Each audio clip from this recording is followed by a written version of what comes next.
The US President Donald Trump has cleared the air related to the forceful capture of Greenland, as he says that he will not capture Greenland by forceful means, but that doesn't rule out the option that the United States will not try to take it. The motive has been strongly opposed by many countries including Greenland, Denmark, Russia, Europe and also the United Nations. But why the US wants Greenland, which is a part of Denmark, is something we are going to talk in this video.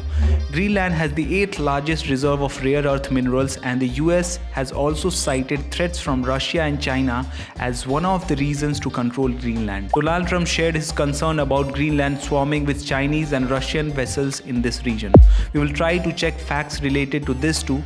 Let's start with the fight for critical minerals first. China holds almost 60 to 70% of critical minerals or rare earth minerals that have become a commodity of great importance for any country that wants to advance their computing power and electric vehicle sector. Apart from the possession of these minerals, it also processes and refines almost 90% of world's critical minerals in the country. This clearly indicates that China single-handedly dominates the supply chain of these minerals and holds a monopoly in the sector. A few months ago, it caused automotive manufacturers in India to stop the production of high-demand cars like the Maruti Suzuki Swift, as China stopped the export of minerals required in its manufacturing.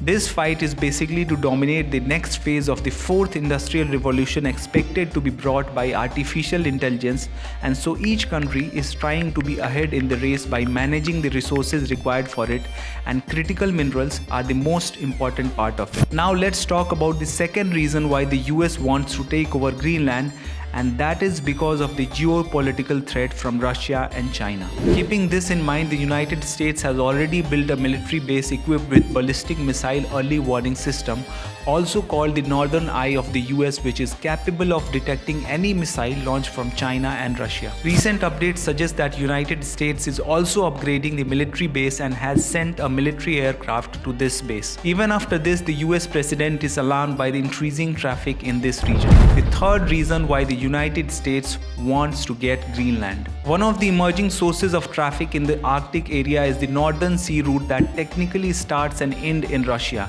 and is part of the polar Silk route that China plans to build in the region. If we talk about traffic in this route, the total number of vessels that pass through this route in 2024 is 100, as compared to more than 26,000 vessels that pass through the Suez Canal per year.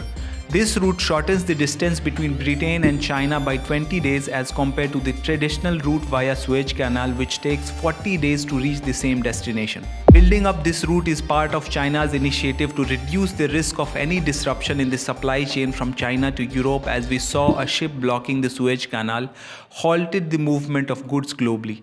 The incident impacted almost 15 to 30% of the traffic from Asia to Europe, as it covers almost 30% of the global container traffic. The Northern Sea route could transform global shipping and also reduce Chinese reliance on the Straits of Malacca for its trade. More than 90,000 vessels pass from the Strait of Malacca, and it contributes to around 40% of the global sea traffic. But the story doesn't end here. Another reason why the United States might be planning to capture Greenland is because of China's plan to be a polar great power by 2030 and is investing in research stations in Ireland and Norway. This route, as per China, is an extension of its Belt and Road Initiative and is also termed as Polar Silk Route. But according to experts, it has negligible military presence in the region, and as it says, all these activities are part of its trade and research related activities in the region, and it's compiling with all the international laws. Experts also suggest that China's only pathway to gaining significant influence in the Arctic goes through Russia.